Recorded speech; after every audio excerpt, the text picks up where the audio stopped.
All right, so welcome everyone to our last Borders Migrations Initiative event for spring 2023. My name is Dr. Reitzma. I am the Faculty Associate Dean for Inclusion and Engagement, and I don't know, 5,000 other things I have to do around here.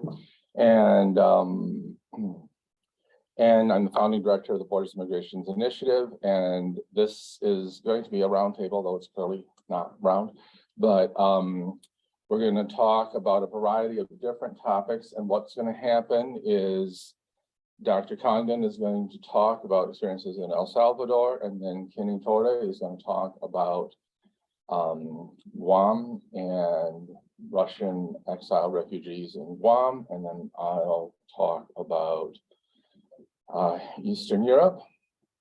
And then after that, we'll open it up for Q&A. We'll each talk between 10 to 15 minutes to give you kind of a summary of our work, and then open it up for questions, which we hope you will have for us. And if not, we'll just talk to each other because we like each other. Good? Yeah. Okay, so I'm going to let our guests introduce themselves rather than me blathering on. And so please welcome Dr. Condon here in person and Kenny online with us in his fancy shirt. So, okay, welcome. So, Mark, please. Hello, thank you for having me today. So my name is Dr. Mark Condon, and I'm an assistant professor of communication studies at Sacred Heart University in Fairfield, Connecticut.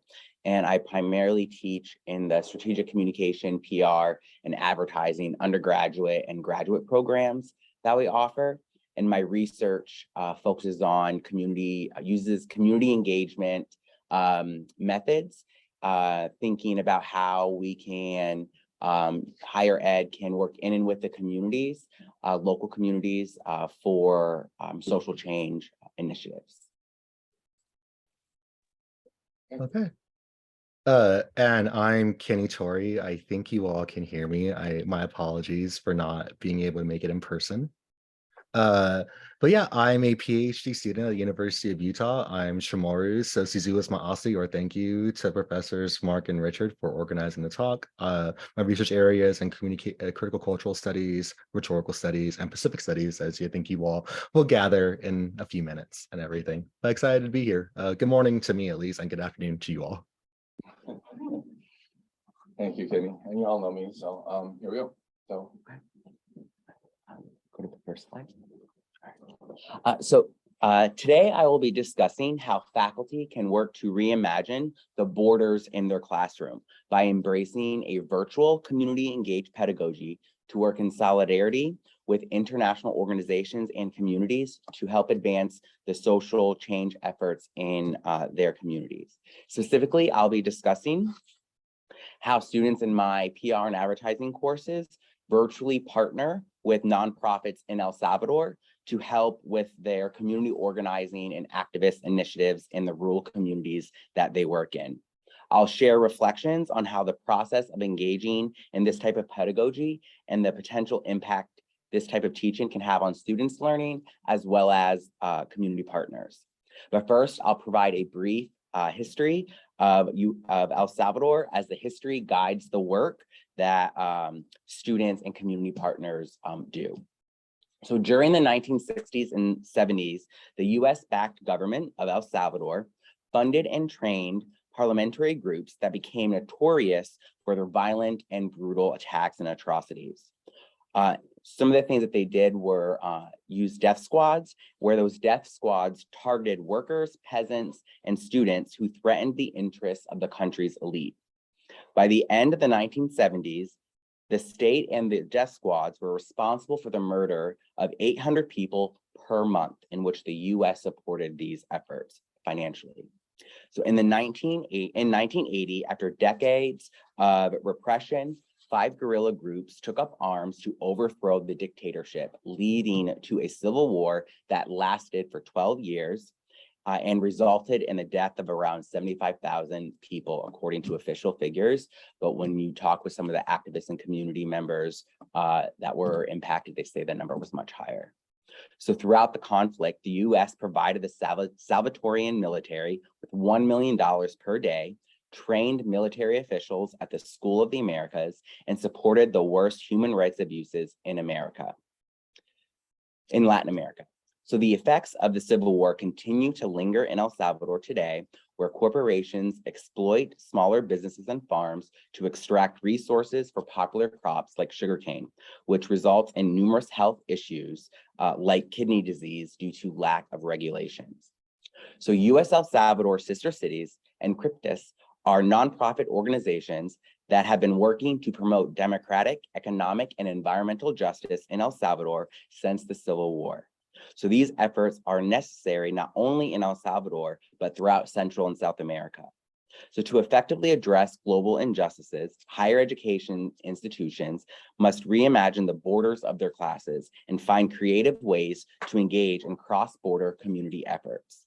However, creating educational frameworks within politically divided societies like the US and in El Salvador poses challenges. For those seeking to create justice-oriented citizens, democratic thinking and principles must be emphasized, along with understanding the social dimension, political and economic discussion, and including self-reflection. The transformative civic education cannot be siloed or regulated to one-off interventions, but must be sustained through university community partnerships built on the commitment to social justice values and causes. So today I'll share with you what a social justice service learning initiative might look like in practice in a virtual environment. Specifically, I center Frey and Palmer's Communication Activism Pedagogy, also known as CAP, and critical service learning in the courses I teach to partner virtually with US El Salvador Sister Cities and Cryptis in El Salvador to assist in their social justice efforts. Next slide. So CAP is a social justice pedagogy where students first become aware of various injustices, and then they learn how to use their communication knowledge, skills, and passions to collaboratively intervene to attempt to reduce oppression and achieve justice. So CAP is also a theoretical and methodological framework to examine how communication interventions in which students participate affect both them and the community members and activists. So often, a critical service learning is incorporated into the pedagogical praxis of CAP. So a critical service learning pedagogy fosters a critical consciousness, allowing students to combine action and reflection in classroom and the community to examine both the historical precedents of the social problems in their service, as well as the impact of their personal action or inaction in maintaining or transforming those problems. So through real-life applications of course materials, rigorous teamwork, and meaningful reflection, students in my classes learn value professional skills and also become engaged members of the broader global community, while also reflecting on their positionality and how they can use their talents, skills, and privileges for social change. So I enter and seek to foster the classroom as a dialogic collaborative virtual site where aligning the communication curricula with global community and nonprofit needs has enormous potential for all involved. So to foster this type of experiential learning, as I mentioned earlier, students partner virtually with US El Salvador and Cryptis to assist in developing public awareness campaigns, as well as PR and advertising materials to support their efforts. So before I discuss specific things that students did in the class, I think it's important to discuss the process of how one would implement a service learning, critical service learning course in a virtual environment. So there are things, considerations that must be taken into account. So one, thinking about how you might plan and organize this. So it's really important that you ensure equity for all students, as well as your community partners be taken into account. So for instance, do your students as well as your community partners have access to the technology that is needed? And if not, what needs to be done to ensure that that access to technology or other resources can be provided?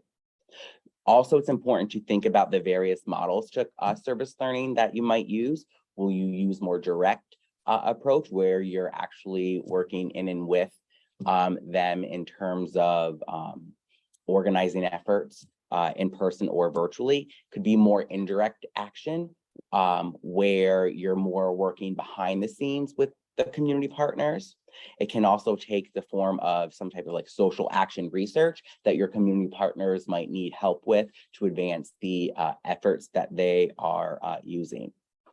Also, it's important that faculty include a definition and the expectations of service learning to their students and in their syllabus. Because it is a different type of pedagogy, there are different expectations that must occur in terms of how you assess students. How students expect to engage and learn in the course is also very different. So it's not necessarily structured like a traditional course where there might be exams or quizzes. And then the other thing to think about in terms of adaptation for online programming, how will you incorporate that in your classes? If your course is in person, how will you incorporating your community partners in class through live sessions? How will you follow up and support students through this process? Will meetings need to take place outside of class? What that would look like? And so it's important to think about that specific programming.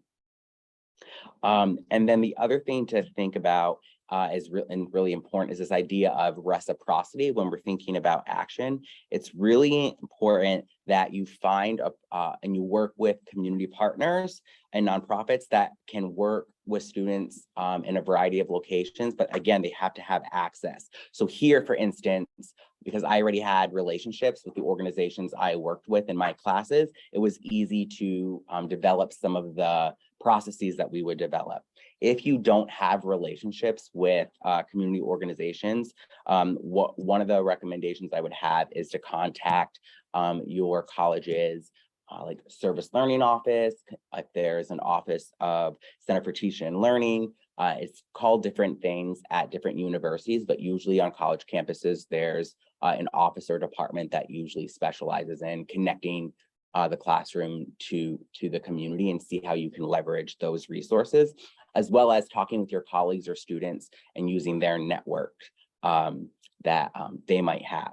And here, this is also in the thinking about how you will work with them and not necessarily for them, where you don't want to enforce your own values onto the community partner. And so this really gets at the idea of reciprocity. And so to help with that, some of the things that I would recommend doing is students, I do team-based service learning as well. So students work in teams, have students develop a team contract, but then also a community partner agreement. And this can also be called an MOA. And the community partner agreement that I have students do, it's something that the community partners and the students create together so they know what's expected. Some institutions might have to incorporate legal, like so your legal team. My university doesn't as of now. And so if that is something that your college has, that's something you would want to look into to see if there's anything related to that. And then finally, reflection must be embedded throughout the course. And here it's focusing on what, so what, and now what. And so here, what are students and the community partners doing? Why is the work they're doing important? And finally, what will students do after the service learning project is finished, and how can they take what they've learned and apply it to other community engaged efforts that are of interest, as well as to their careers. And so now I'll discuss some examples of what this looks like in practice in my class and what are the outcomes of that. So the aim of the critical service learning projects that were in my classes was really focused on, again, promoting a virtual community-based PR educational program that emphasizes both professional and industry-based skills, but also developing students' sense of global citizenship for social change. And here, students had weekly reading reflections and online discussions to examine international and domestic case studies in public relations and DEI campaigns, as well as incorporating the history of El Salvador and the policies that in the US that then directly impacted El Salvador's history, as well as current policy that's impacting what's going on there. And through that, then students in collaboration with community partners develop a public awareness proposal and tactics to go with that campaign to advance various economic, environmental, and democratic justice initiatives in El Salvador that the community partners are working. And so here, primary and secondary research is conducted at the beginning of the semester to help guide the work that they're doing. And so here, this has had positive results on students as well as community partners in terms of the work that we're doing. And so some of the results that have occurred are, the first is that there's been a 22% increase in students reported being extremely committed to advancing environmental justice initiatives locally as well as around the world. There has been a 15% increase in students reporting being extremely committed to practicing allyship. And so again, part of this, of that critical service learning part is again, examining your power, your privilege, and your positionality, and what does it mean to be a global ally. Another result is 25% of students increase in students reporting being more knowledgeable of how to create advertising PR content to advance social change initiatives. And then in terms of what the community partners have reported, 100% of them reported that working with the instructor and students has been a positive and beneficial experience. So they strongly agreed with that statement. And then 100% strongly agreed that the value of the programs and services provided to the community partner were very helpful. And then the community partners reported that the students were prepared to serve and work with them. And so virtually community engaged efforts require significant planning and relationship building with off-campus partners by professors before the semester. So here students engage in critical service learning project to reflect on their experiences related to global social justice issues and apply course concepts to create accessible materials to educate the public and encourage behavioral change. The projects provide academic, professional, and personal development experiences for students to help them use their talents and efforts for positive change. Students also gain an understanding, as I mentioned, of how US policy and history influences global affairs. So thus, I believe that centering the frameworks of critical communication, activism, pedagogy, and critical service learning in your course design for virtual service learning courses fosters students' conceptual understanding of course content, applied communication skills, collaborative learning, and helps to create an active and engaged global citizenry. Thank you.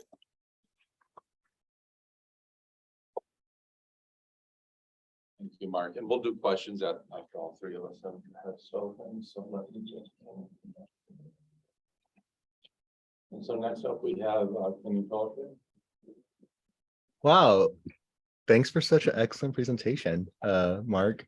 So in my turn, we're going to go to a different area, but I believe similar along the equator.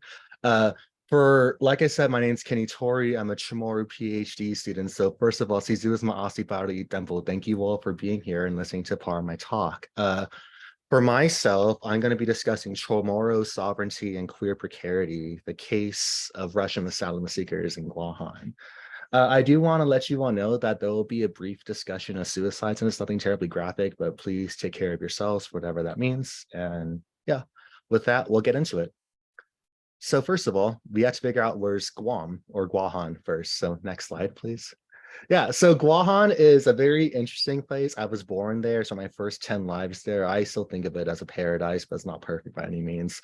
According to the World Bank, Guahan, or Guam in English, has a population of 170,000 people and 200 square mile island. It's very small. It's a Pacific territory, so the people who are born there are American citizens. And in particular, we've been a US territory since the 19th century, so late 1800s. About 37.2% of the island is Chamorro. So while we are the biggest ethnic minority in the group, we are exactly that, a minority, which means that the ability to vote and self-determination, our expressions of sovereignty, are getting increasingly limited, but they're still vibrantly there. One last thing I'll tell you that's important to know is that Guam is a territory in the Pacific, which is rather important for military, US military and foreign policy in the area. I'll be talking about that in a second. But beyond looking at maps, you all know it's an island. Richard let me know that his third grade teacher was taught in Guam, but I figured it'd be good for. On the next slide, I'll tell you all a little bit more about it. So in the US imaginary, or the ways I think about America or the West thinks about Guam, it's like this very exotic place, a beautiful, sexy locale where you'll see, like in the top left picture, Chamorro people in traditional Chamorro garb. And we still wear these at festivals, or you'll think about these like ancient houses that are idyllic, but there's not people there, or at least not quote unquote modern people there, or beautiful beaches or Spanish architecture from the colonial period in the 1600s. And more importantly, for tourism, it's this idea of an idyllic place. But on the flip side, or the underside of tourism, is this idea of American promise, this narrative of assimilation, that dream, where Guam is this place where America's days begin. So for any Asian immigrants or asylum seekers, it's a place that you stop on the way to truly what is known as America. I mentioned earlier that Guam in particular is a US territory, and the strategic positioning is really important, given how the pivot to Asia is operating within Southeast Asia, and particularly how military forces in Okinawa are moving to Guam right now. Guam is both the center for the United States military and what's called power projection, or the military being abroad, but also we're irrelevant. We're a tiny island that America doesn't really know a lot about, but we're also central to it, and we're kind of playing with that fluidity. I think most recently when Guam was on national news, it was probably like the North Korean nuclearization. So when the dictator was threatening to nuclearize. But we're more than that. And I promise you that what I'm talking about is relevant to our discussion. So on the next slide, I want to talk about how Guahan operates in a Chamorro imaginary. So one thing I want to say is that we have very deep ecological relations with the more than human world, or human and non-human animals. And the coconut crab on the top left is really delicious to eat, but there's also a sacred animal that we have there. It's a spiritual and sacred place. Chamorros have been on Guam for 4,000 years, according to some archaeological records and sites I've been able to find there. And what's really important is that these sacred sites are being targeted by the military to be bulldozed, and as well as literally blown up for the sake of target practice, which means that's very much a contested space. But our values and knowledges, they ground and connect us. They provide us health and spiritual wellness, as shown in the picture on the right, the medicine woman. In saying that the Chamorro people are active and vibrant in their resistance against what is called colonization, or the exploitation and extraction of resources and people by a foreign power. But we do that through joy, through parties or fiestas, as you might call them. But it happens and it persists nevertheless. Now, all this is to say that the Chamorro people on Guam, we are advocating for sovereignty, and there's not a monolith definition of how we are arguing for self-determination or what that looks like, but it's a backdrop against the US military that happens there. But what gets more interesting is that when you think about how immigration, military crises, environmental destruction, anti-queerness are global phenomena that show an interconnectedness of the world. And that's why on the next slide, I want to talk to you all about these queer Russian asylum seekers on the island. Okay, so like I said, on Guahan, we've been there for 4,000 years. We're primarily a tourist economy, which is really important in the next slide. According to the 2020 Visitors Bureau on Guam, 60% of the island's economy is directly or indirectly implicated by tourism. So we're very much dependent upon it. When I say colonialism, just to be clear, I'm more so thinking about a system, like I said, where foreign power exploits and extracts resources. I believe that our talk is titled Silencing Resistance and Privilege, Navigating Culture Wars, the Borderlands, and Queer Precarity. My understanding of the Borderlands, and I'd love to hear my colleagues' opinion on this, is this idea of a porous and fluid space where we're not really sure this land or the space, who owns it or what's it about. And Guahan very much represents that, because we're both inside and outside of the United States. And that, I think, is both dangerous and an immensely powerful and productive tension. In the case of the Chamorro people, it's a heavily militarized space. The US military owns 1/3 of the island currently, and they're using that to test and develop chemical weapons. In particular, an example of that is the ways that Agent Orange was actually tested in the waters of Guam before it was used in Vietnam. But like I said, Chamorros are resisting. And the bottom left picture, Fanogi, is a word means stand up. It's an idea that Chamorro people need to actively move against colonization. Protehi Litsakian, which is on the bottom left as well. It's about protecting our sacred sites here. So these are happening, and Chamorros are mobilizing against what we view as foreign occupiers. But I wonder and I question, at what point does that logic, that decolonial impulse, become a type of nativism? When do we stand beside others that could be colonizers, but are also people that need help?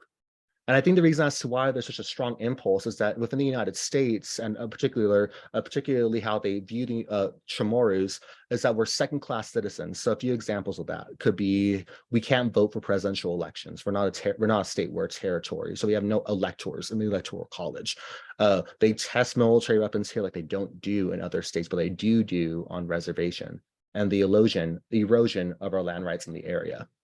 So in light of that, and in light of understanding all of this, I will talk about Russian asylum seekers now. Sorry, my dog is really interested in the talk right now. But on the next slide, Russian asylum seekers came to Guam. In 2012, the DHS basically waived the tourism requirement in Guam because our economy was starting to struggle a little bit more. So this became a lifeline for Russian exiles, particularly political dissidents, but as well as queer Russian refugees. They were able to come to the island, and since they waived the visa, once they got to US soil, they can then apply for asylum. And that became a key legal loophole for Russians who were being persecuted. Now, in 2017, though, the U.S. hit a 24-year high in Russian asylum application seekers, and in 2019, so 2 years later, under the Trump administration, they rescinded the waived visa requirement, which meant that at 2019, new Russian asylum seekers were virtually prohibited from coming into the island. However, in that time period, that's 7 years, that led to 150 to 300 queer Russian asylum seekers that are still in Guam right now without any significant progress on their applications to this day. There are things that are happening where even the immigration officials have taken Russian passports. So now these Russian asylum seekers are on Guam and they can't leave, and they're stuck in this liminal space, or this like transitory space.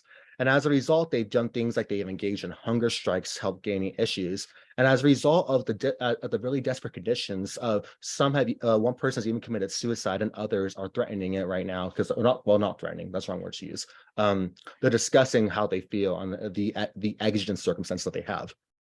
Despite all this, as of 5 days ago, the Biden administration is quietly resuming the deportation of Russian asylum seekers currently, which paints a very dire situation for what's happening right now. Now, I know this has been a lot of storytelling, but I think that's important for our Indigenous ethos. There's some tensions that we can garner from this that I'll show you on the next slide. Particularly, I think that one thing that's important is that after the hunger strike happened, the lieutenant governor of the island, Joshua Tenorio, worked with the Russian asylum seekers to advocate for them to get asylum to go to the States. But in that advocacy, in that solidarity, Chamorro sovereignty was expressed at the expense of other indigenous nations. In other words, it recirculates this idea that America is a nation of immigrants, but sending Russian asylum seekers to other unceded lands is colonization. It is the myth of a nation of immigrants. And these asylum policies in and of themselves, they violate Chamorro sovereignty because they're created by the federal government without the Chamorro people's consent, which means that this entire system they're stuck in this double bind where there's not really a clear answer about what does it mean to engage in indigenous solidarity, what does it mean to engage to help those who are being persecuted for their sexuality. It also, though, exposes the colonial evaluation of indigenous groups. And I'll quote Igor Elkin here. I didn't have a lot of quotes from Russian asylum seekers because a lot of them, understandably, are more covert. But he says that maybe this whole thing that they don't allow people out of Guam is just because they don't treat Guam people as equal to themselves. Why not make everybody on the same level, showing a different type of evaluation? The lieutenant governor also commented that the part of the problem is that the country is so big, they don't really care sometimes. This kind of cracks of these kinds of cracks and this kind of the myth of democratic equality, even in the United States, showcases that we can show this and then work against it. Because Igor here, Elkin, is saying that we can work in solidarity. That's not right. The ways in which the Chamorro people are not valued as the same. And the final thing I'll talk about is about these ideas that invisibility, precarity, and solidarity. So Elkin says that immigration is just hanging over my head just like an axe. I don't know if I get rejected for asylum. I'll probably commit suicide at this point. I don't really know, but I'm really hopeful that the judge will understand the situation better, and I hope America is the right place that I went to, right, in terms of seeking for help. Now, what I think is interesting is that there's an example now when Chamorros advocate for asylum for others, where we are in a sense, advocating for the colonization of other people. However, the ability to stand with others that are being persecuted is necessary. Just like how Chamorros stand in deep relationality with the more than human world, I think we're also obligated to help those that are in need of help. So perhaps there are ways that we can manipulate our status as a territory, but still part of America, to advocate for others. Ultimately, these are tensions that I'm stuck with. I don't think there's a really clear answer to what to do with this, but things that are productive, at least for our talk, we think about what does it mean to help those who are victims of the culture war. Thank you.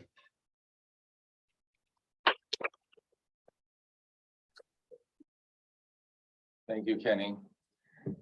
Well, I'm always orchestrating these things and never talking at them, so I'm talking at one for a change.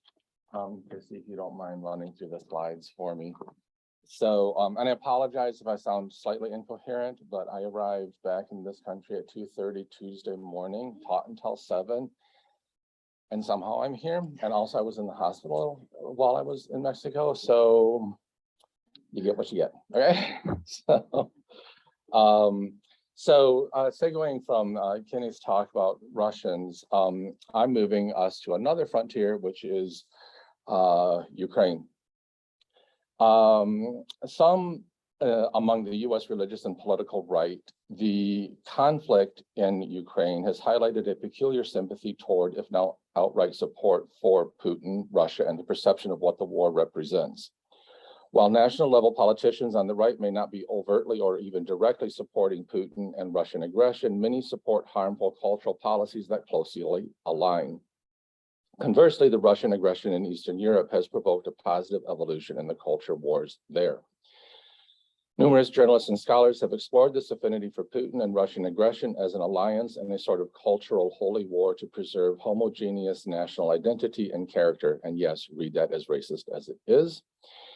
A conservative traditional religious consolidation of values and the role of the church in national discourse, and a retrenchment of traditional gender roles in the name of family values. Many on the right in the US feel we are engaged in a battle for the soul of the nation. For them, this battlefield has multiple fronts, though 2 of these fronts concern me most directly. The first is the southern border of the US, which is seen as a gateway for innumerable evils, from drugs to gangs to invading hordes. Racist again. While the border is problematic, we would do well to understand why people come and accept our significant culpability in promoting the desperation which culminates at the southern border and our unwillingness to invest appropriately to address the situation beyond the pointless and damaging and ecologically and morally damaging construction of a wall. The US right-wing focus on border security has a perverse echo in Putin's war logic about borders and the need to protect Russia and its territorial, moral, religious, ethnic, and cultural integrity.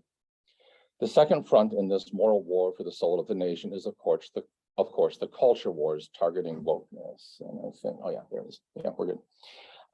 In general, but specifically attacking cultural shifts and policies in support of equal rights for the poor, Latin American, Black, Indigenous, people of color, and the LGBTQIA+ queer communities, and even more specifically, those who occupy multiple of these spaces.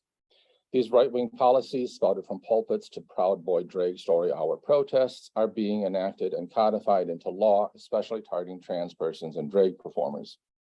We should make no mistake, however, that these targets are merely the first flank in an ongoing assault against the rights of all. The focus of the culture wars, however, is dangerous and problematically aligned with Putin's agenda. The right, formerly an antagonist of Russia, given the perception that the communist revolution obliterated capital and family roles, and that Christianity was the bulwark to preserve both capitalism and appropriate gender roles, now see in Russia an ally to defend against wokeism in the battle to preserve traditional gender roles and militant faith. The unholy alliance of church and state in Russia is something many on the right in the US long for. The reestablishment of traditional gender roles, thus preserving power and capital in the hands of heterosexual males, is an integral part of this project. Alongside the racist discourse about immigration runs the parallel discourse of traditional families. Though these 2 trajectories may seem disconnected, they are not. The fear of foreign invasion is one wing of the bird of fear. The other wing is the shrinking family, or shrinking whiteness, opening the gateway to invasive forces.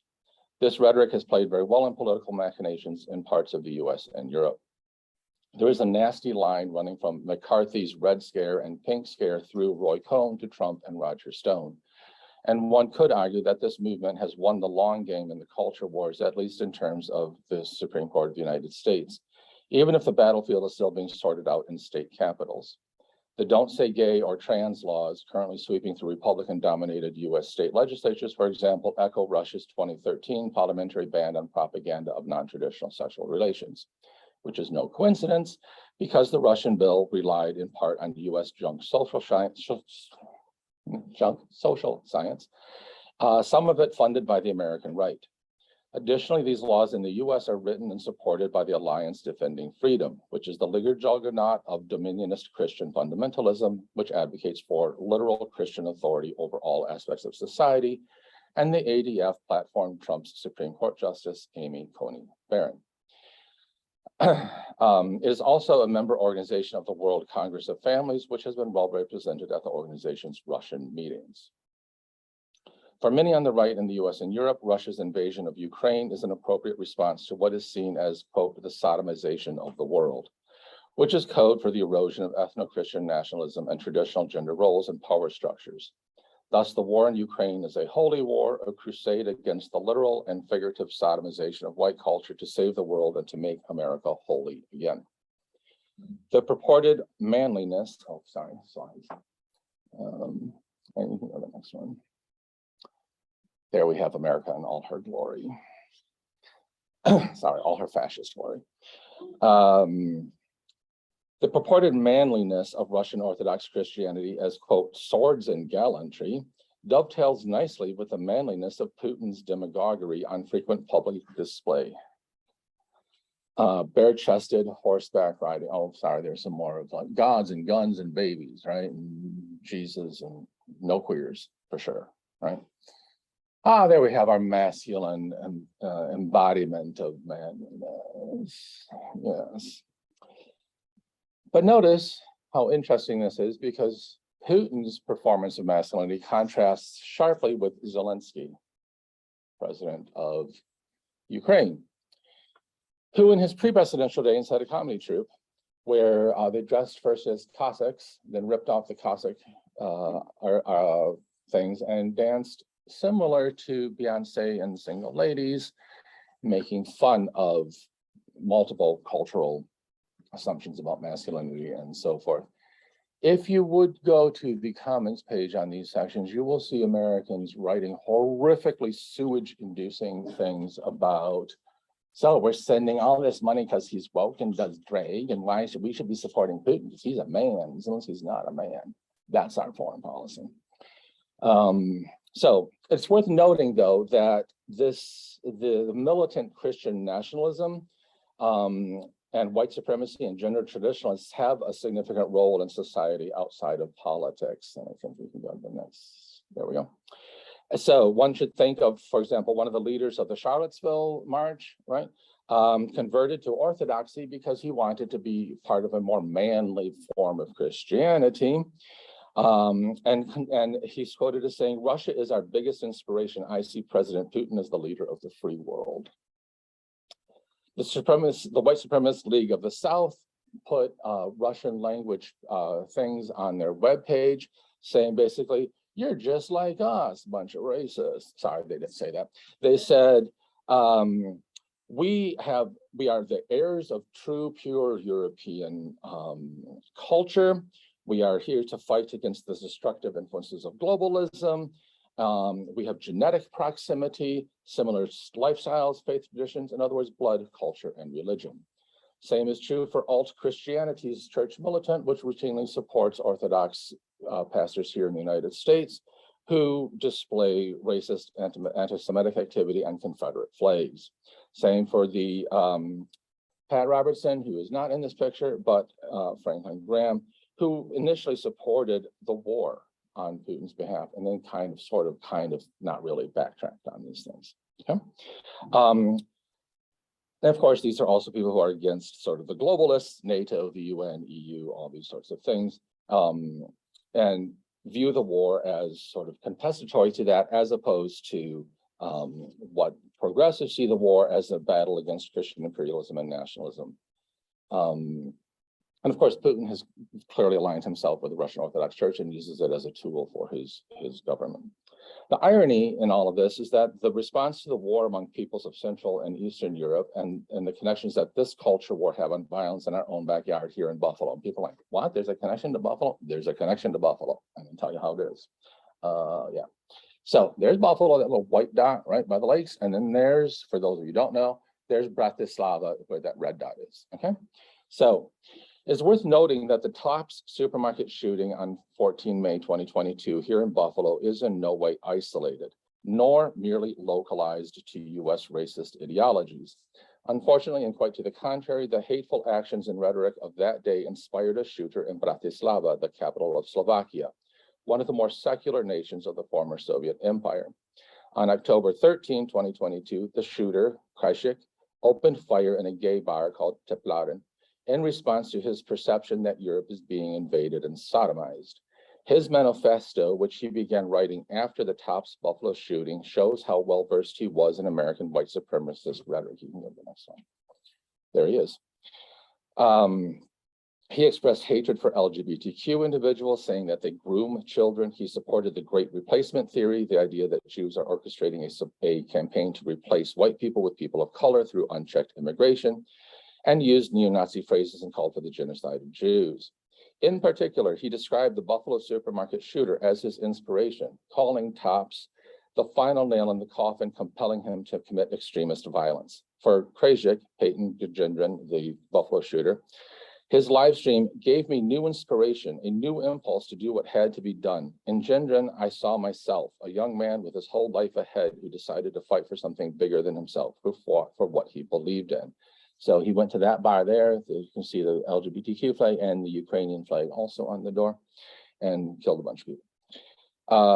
And then committed suicide the day after. His father, by the way, was a failed right-wing politician in Slovakia. He later quotes Gendron's manifesto on why the Buffalo shooter chose the market as a target, and Krajcik proceeds to argue that, quote, enough attacks like this or individual attacks on a large enough scale against a small enough group can easily uproot an entire community. If the Slovak shooter was motivated by the same worldview as the Buffalo shooter, and if both are reacting to perceptions of a world that is ever more diverse, then we can begin to see how culture wars are in fact ground wars, and how Buffalo, Bratislava, and Bakhmut, the current battlefront in the Ukraine war, are linked in larger geopolitical conflicts. There are right-wing conservatives in the US who are careful to claim that they support Ukraine in general terms, but do not want to write them a blank check, while at the same time deflecting that flaccid support by implying that the money is better spent elsewhere and propping up domestic US policies, in particular the border wall. While on the surface these things appear separate and disconnected, they are in fact birds of a feather in the multi-front conflict. A conflict where America first is the patriotic facade of what is racist and anti-LGBTQ fervor.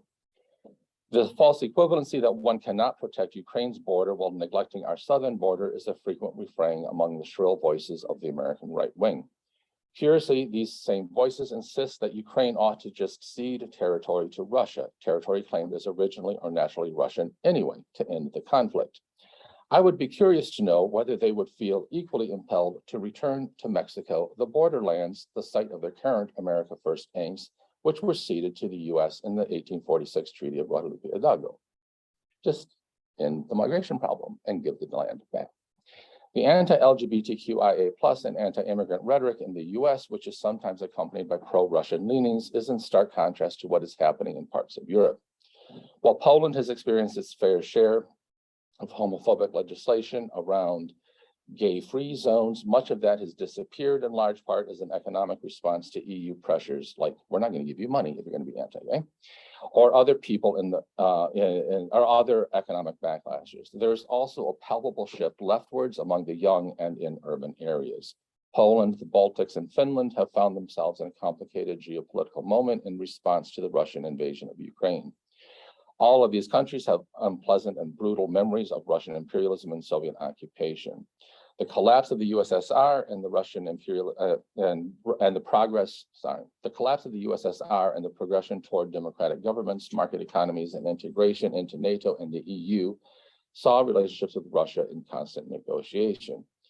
The onset of war in Ukraine, however, has radically shifted popular discourse discourse toward a significantly more liberal and Western perspective, accelerating an embrace of Western secularism that was perhaps more dormant or cautious before. This embrace of verbal social norms is seen especially in the support and embrace of LGBTQIA+ rights. And you can kind of start clicking just slowly through what's left. While pride parades in the past in these countries were relatively small, with larger numbers of protesters, the opposite is true now. Even if people may not be pro-LGBTQIA+, few are out protesting, and those that do are subdued. And although Pride in Oslo, Norway, which is where that's from, was canceled after another deadly shooting in the capital the day prior to the Pride parade, a rainbow train parade in solidarity with the country's LGBTQIA+ community was held in September. In Vilnius Pride in 2022, there were fewer than a dozen protesters, all standing in front of the cathedral, holding signs saying that they would pray for the sinful souls of queers. It's important to note that 10 years ago, it was the exact opposite, 12 marchers and hundreds, if not thousands, of protesters. Merchants along the streets of the parade route were decked out in rainbow merchandise. City street crosswalks had a you can kind of circle through. Oh, look. Well, it'll come up.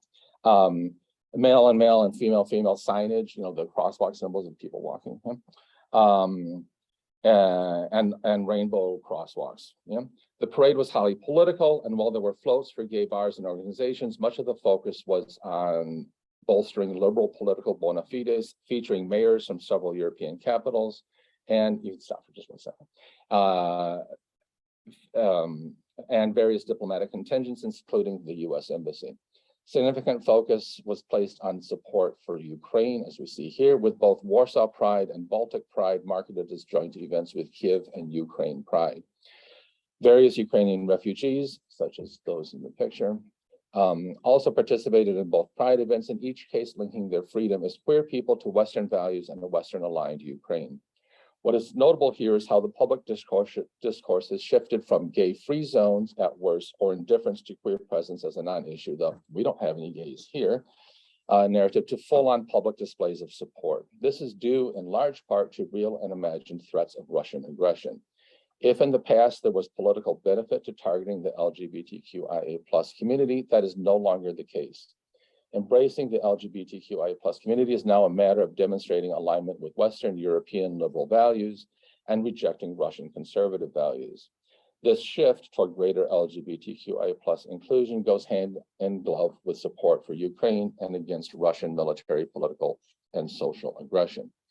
And while still lacking in equal rights around marriages, partnerships, inheritances, health coverage, children and adoption rights, and while trans individuals are still on the trailing end of social acceptance, the connection between supporting LGBTQIA+ equality and resisting Russian aggression were made clear repeatedly. And I would say that there are some advances. The Lithuanian parliament did make some changes to their laws regarding LGBTQIA+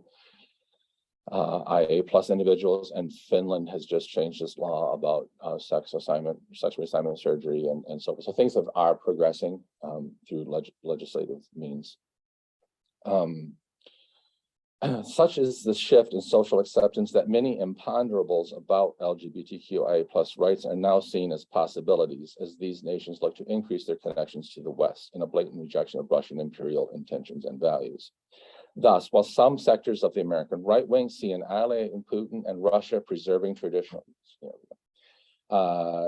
gender roles, manly religion, and white nationalist patriotism, the war in Ukraine has had an opposite response in Poland, the Baltics, and Scandinavia.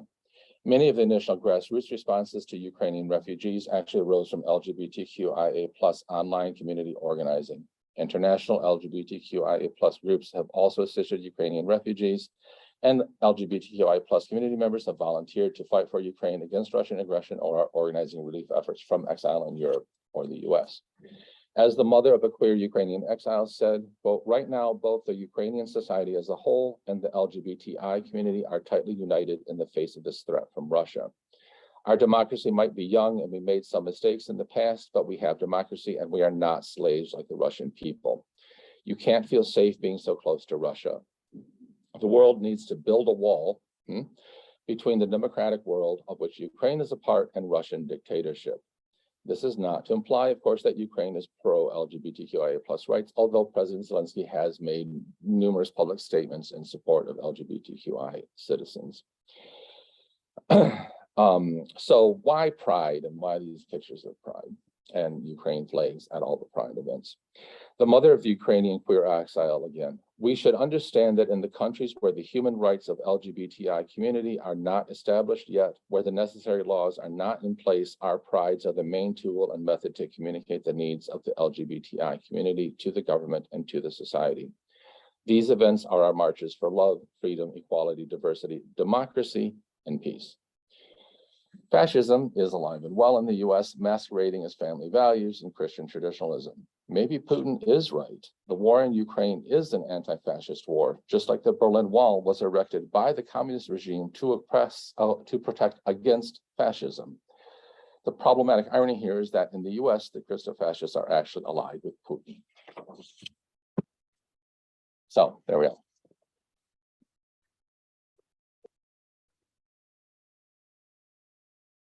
And now we can open it up for questions. For those online, they can post questions, I believe, right through the Q&A function. And those of you here in person can ask questions, and the panelists can also ask questions.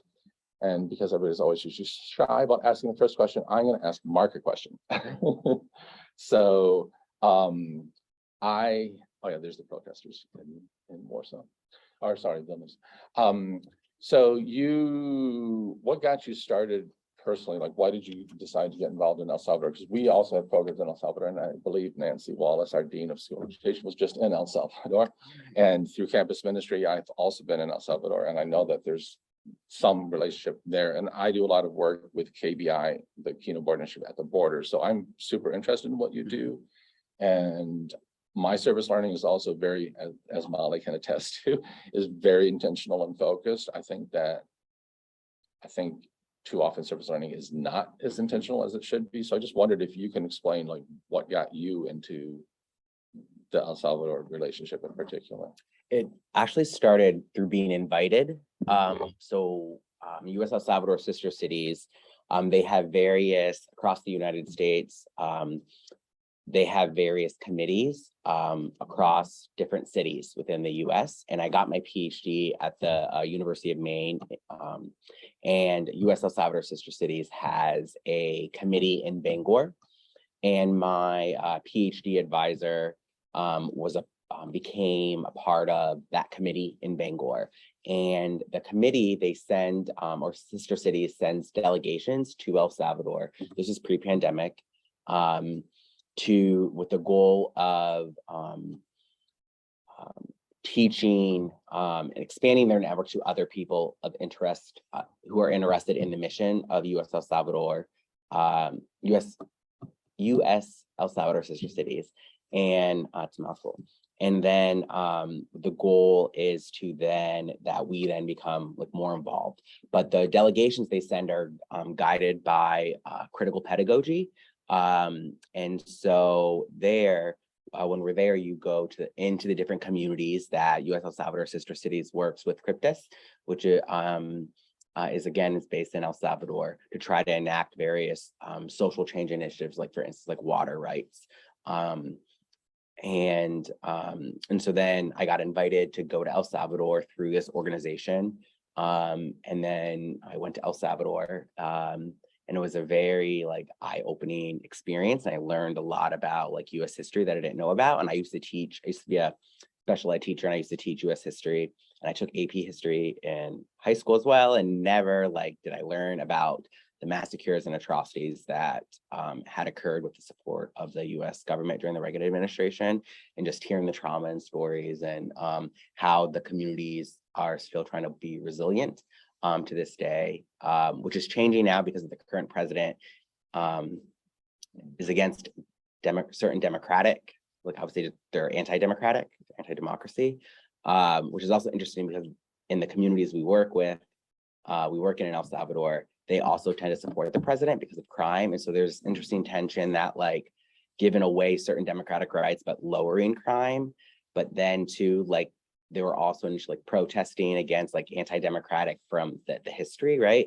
And so it's an interesting balance that US El Salvador, sister cities, and Cryptis right now is trying to navigate that, because the current political system and those in power have the support. And so that also has kind of changed how they organize.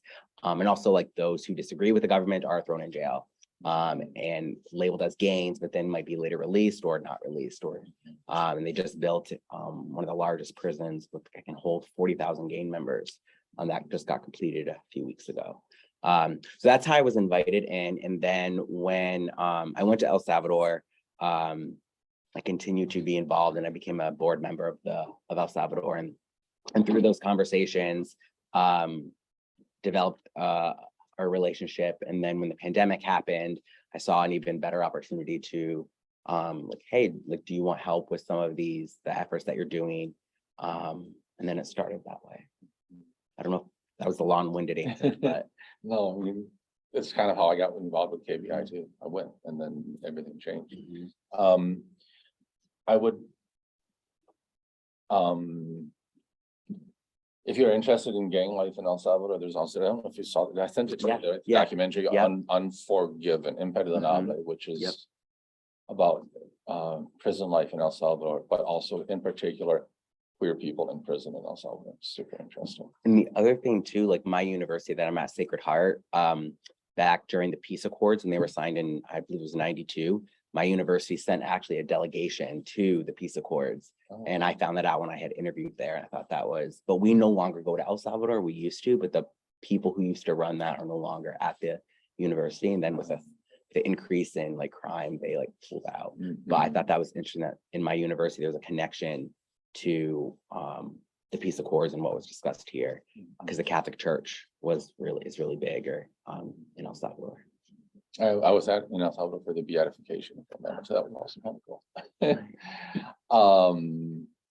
Kenny, I had a question for you too, and then I hope that we'll have some questions from the audience. But one of you quote Igor in your slide, in one of the slides, and he says that he's hopeful. And so my question for you is he right to be hopeful, or is that just a coping mechanism that he's determined to be hopeful? But is there actually reason for him to be hopeful?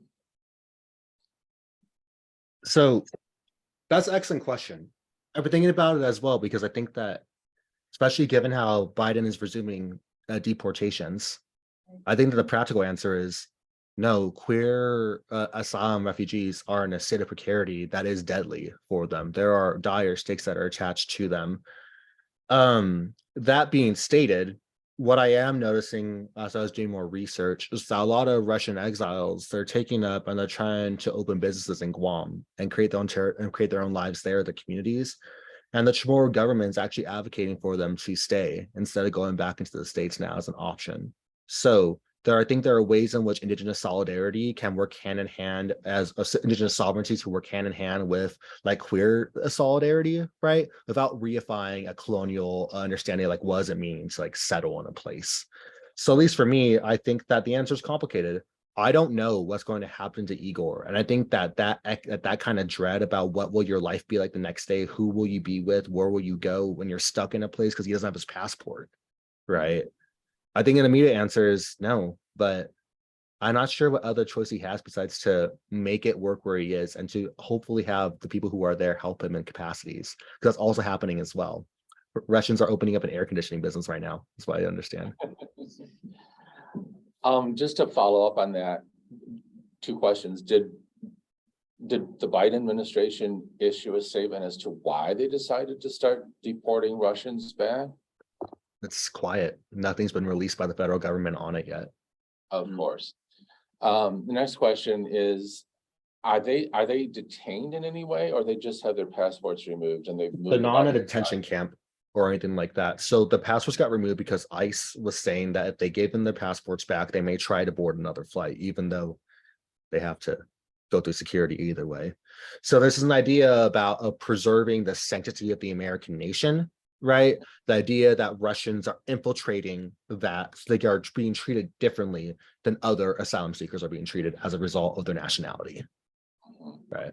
That is so fascinating to me because you talked about borders as being porous, which I totally agree. I mean, borders are imaginary and porous and Mhm. deeply problematic, but it's so fascinating that we're gonna deport Russians, primarily LGBTQ Russians, I'm assuming is who are people who are disagreeing with the Putin regime.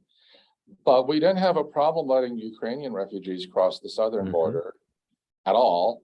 And we still have maintained the problem of not letting any brown people cross the border. So it's perverted, but I just Yeah. find it interesting.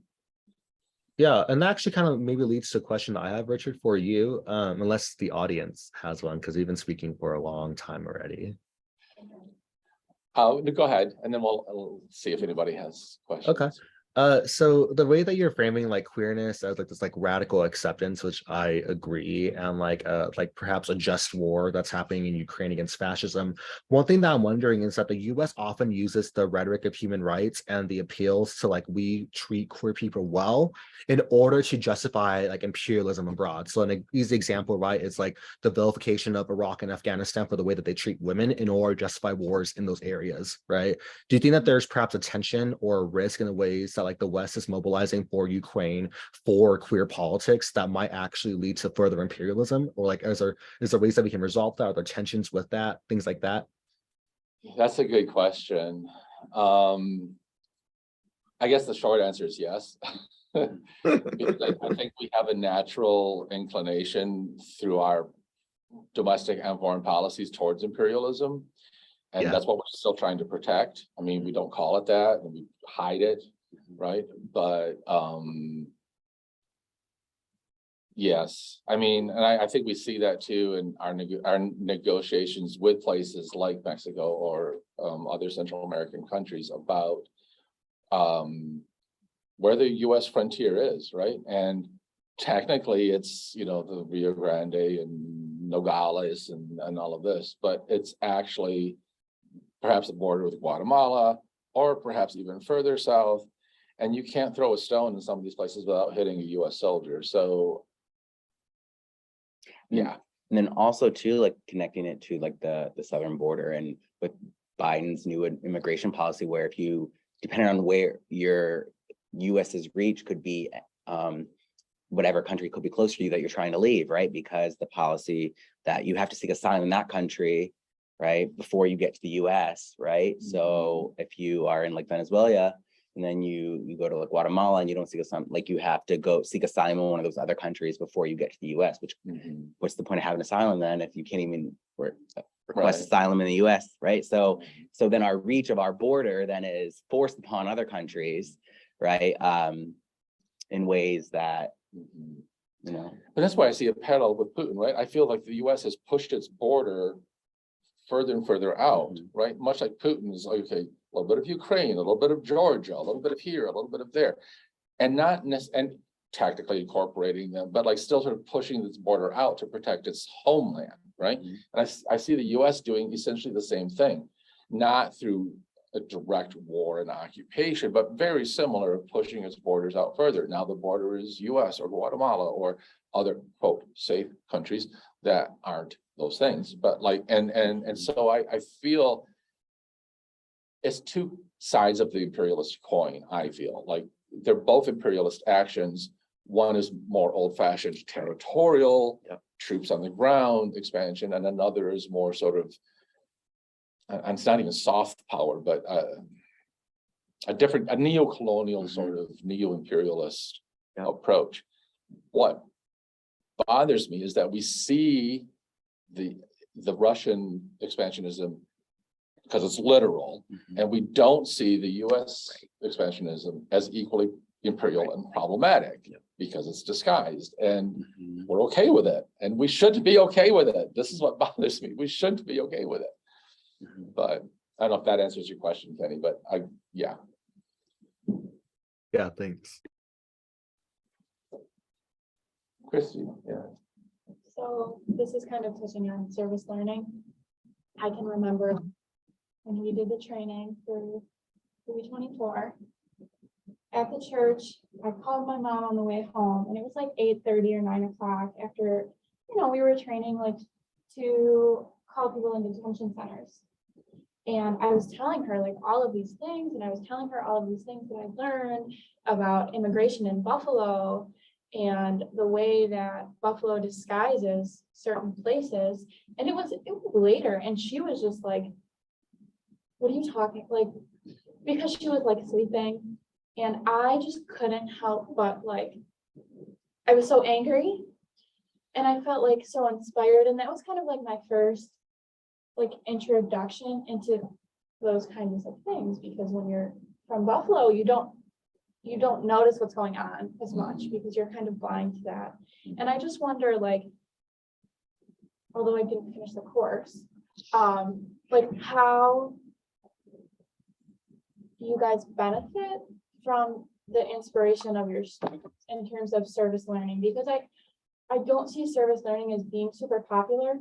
Like your course was probably the only course I'll ever take that's service learning based. And I just want, like, how does that drive your, Like, why do I keep doing it? yeah, like your inspiration? Like how did you first come across the inspiration to incorporate those things into the university that you teach at? And then how does, you know, watching the students interact in those ways that keep that train moving? Or how could the train better move, type of thing?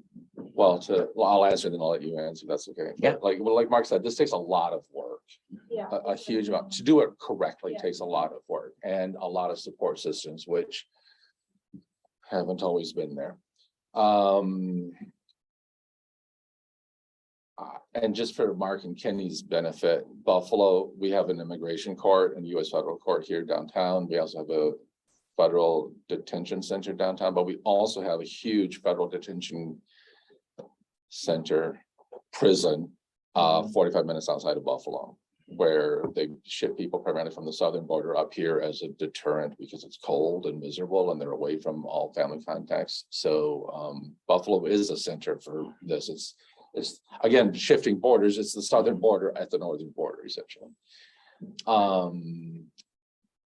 I did service learning prior to coming to Canisius and wanted to throw myself into it. I didn't find much that I liked here that was the traditional kinds of service learning. And then there was the Buffalo raid that happened in Buffalo, where they raided restaurants and arrested 25 people and started deportation proceedings, which kind of tore the community apart. And Buffalo kind of finally woke up and said, oh my God, we have immigrants. Oh my God, there's the detention center here. Oh my God, we should do something. I'm like, well, yeah, it's about time.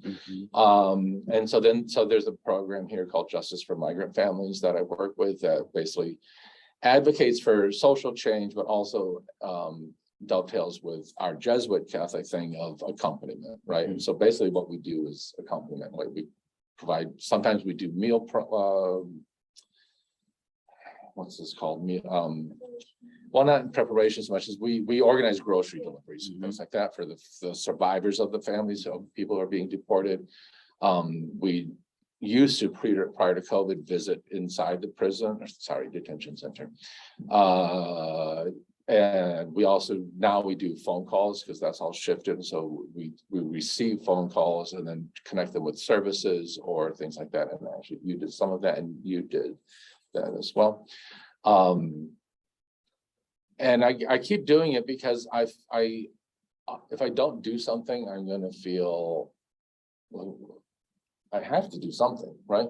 And so I feel that my job as an educator is to bring people along with me to do these things, right?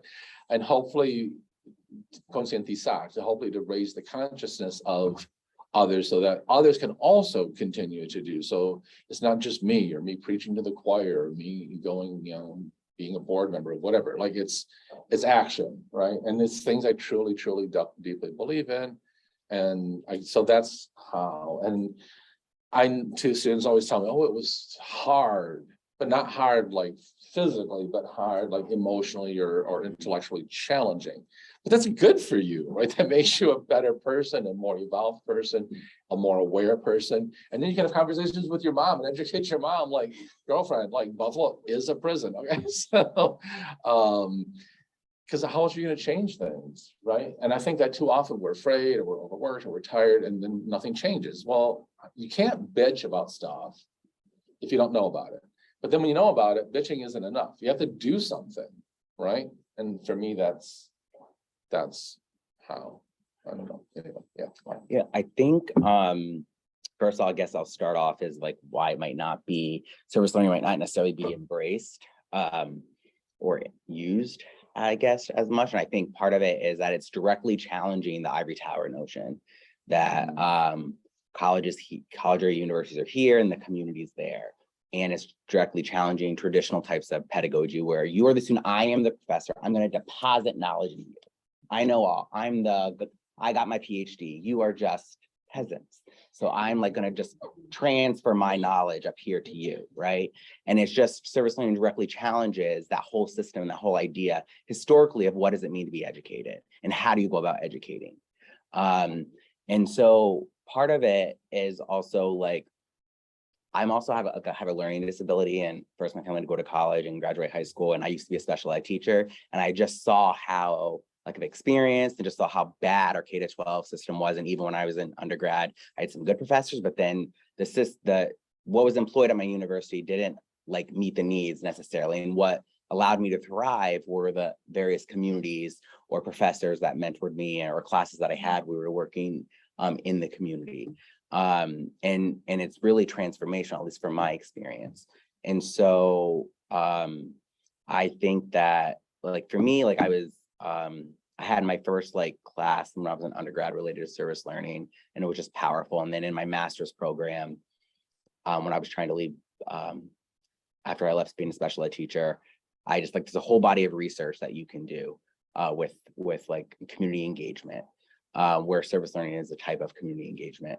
And so, and then there, like, I just like, it's hard. It's a lot harder because also like as a faculty member, when you go up for promotion, if you even have that option, or even tenure, if you're even more privileged to have that opportunity, like, so at my university, it's service teaching and research with how you're evaluated.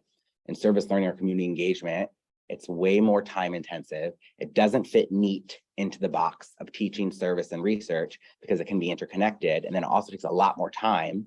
And so then you have to overextend yourself even more in order to continue to be employed, because what you do is not aligned to the ivory tower. And they're slow to change, but again, like higher ed and education is resistant to a lot of changes.